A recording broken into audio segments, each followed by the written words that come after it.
Au cœur de la société. Au cœur de la société est une émission de tous les samedis, préparée en synergie par les radios Inzamba, Agatekakawe, Radio RPA, Ijouya-Wanyagihugu, ainsi que la radio-télévision Renaissance. L'État burundais et l'Union européenne ont démarré mardi de la semaine passée les échanges pour aboutir à la normalisation de leurs relations d'amitié et de coopération après les sanctions contre le Burundi survenues depuis mars 2016.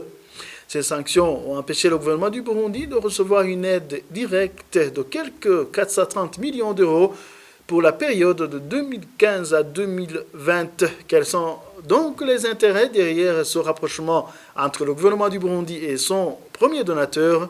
La réponse, c'est dans ce mini-magazine Au cœur de la société. À la présentation, Bertrand Ngendakuliyo. Bienvenue.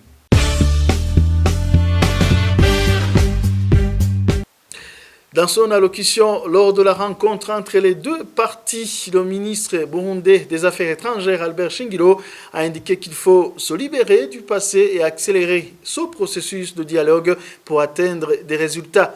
Quant à Claude Bechou, ambassadeur de l'Union européenne au Burundi, il a indiqué que le dialogue doit être progressif. Quelle a été donc l'origine du divorce entre les deux pays, partis plutôt l'Union européenne et le Burundi? Le rappel avec Émile Nibasumba de la radio publique africaine.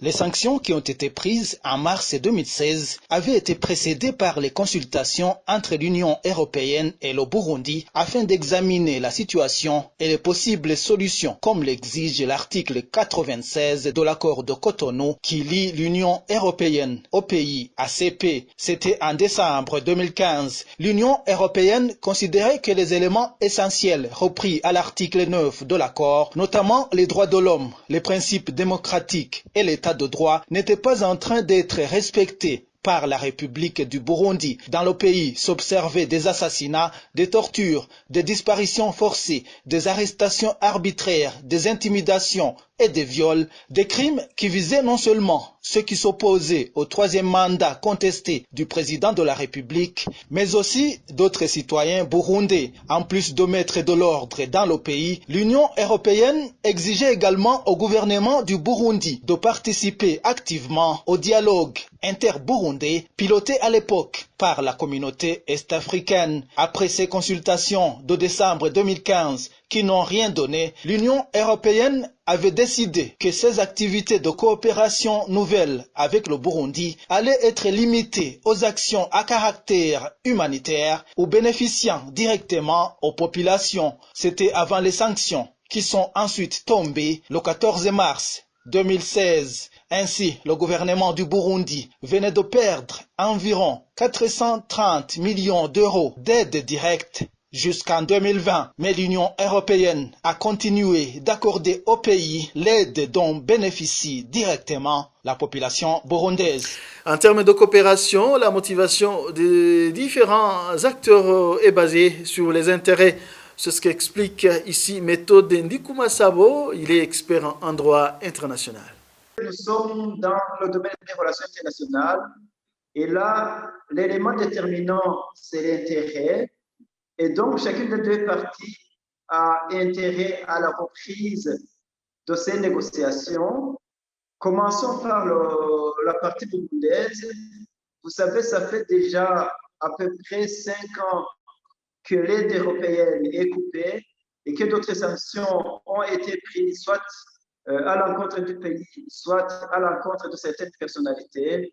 Et donc, la partie burundaise a tout intérêt à ce que ces sanctions soient levées. Je vais m'appesantir en particulier sur la question de l'aide financière. Je pense que malgré le discours officiel selon lequel la privation de cette aide n'a pas fait d'effet négatif sur l'économie du pays, ça c'est bon, je pense qu'il y a toute une série de raisons à ne pas croire à cela, et donc je pense que le Burundi a énormément besoin de cette aide financière. Pour la partie européenne, bon, c'est vrai, le Burundi est un petit pays, Mais dans les relations internationales, il n'y a pas de pays à négliger, même si le Burundi n'est pas très très riche. On parle de découverte de minéraux et d'autres biens de valeur, d'exploration de pétrole, ainsi de suite. Je pense que les Européens veulent garder un œil attentif sur cela. En outre, le Burundi est malgré tout une porte d'entrée vers certains pays voisins, le Rwanda, la République démocratique, ainsi de suite.